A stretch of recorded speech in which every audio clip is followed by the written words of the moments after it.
Welcome back to Red, White, and Bluegrass. This week, lawmakers in Frankfort got an update on the state of education in Kentucky. The new scores come from the National Report Card of NAEP scores. Now, it shows that reading and math numbers are up for fourth graders in Kentucky. Among eighth graders, math scores were up, but reading was steady. We asked Governor Beshear this week on the state of education in the Commonwealth. Well, we always have to improve. We can never be satisfied with where public education is. And I say that being grateful to all of our public school educators. Funding has been a huge challenge. Well, Governor Beshear's words right there, funding remains a challenge. Let's start right there with what he said. What funding woes do we see in schools across the Commonwealth? Using the governor's own words, we've fully funded education in Kentucky. In addition to the SEEK money that we appropriate, we've put money specifically, tens of millions of dollars towards reading and math. So we've, in the past 2 years, we've implemented a new reading program, a new math program, put tens of millions of dollars behind it. We've gotten cell phones out of the classroom. So I would like to think that the investments we're making are paying off. Unfortunately, we've still got a long way to go. But this is encouraging news. Yeah, I was going to say, same question to you. We hear the governor talk about those funding woes. Yeah, I think clearly the new math and reading curriculum was helpful, and seeing these improvements shows that. I think a lot of it also, yes, we have put more real numbers into the SEEK funding over the last couple of years, but it still is behind inflation from where we were when we initially started the SEEK thing, and that's a result of both parties in leadership over the past few decades. But it's, we are asking our educators to do more and more with less and less, and I think that is something we're seeing certainly here in Fayette County, but we're seeing it really across the state, and so really exciting to see that the results are still going up even with the challenges that our school districts face. Yeah, so students are returning to the classroom within a matter of days or weeks here. Exactly. What have you been hearing, especially from those Fayette County teachers?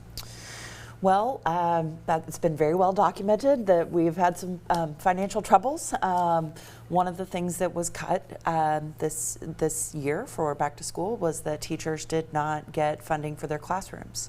And so one of the things I think is really neat, our Chamber of Commerce, Luther Deaton with Central Bank, as well as I believe Keeneland and a few other business leaders have come out and put together a fund, a community fund where teachers can get up to $125 to help get their classrooms ready.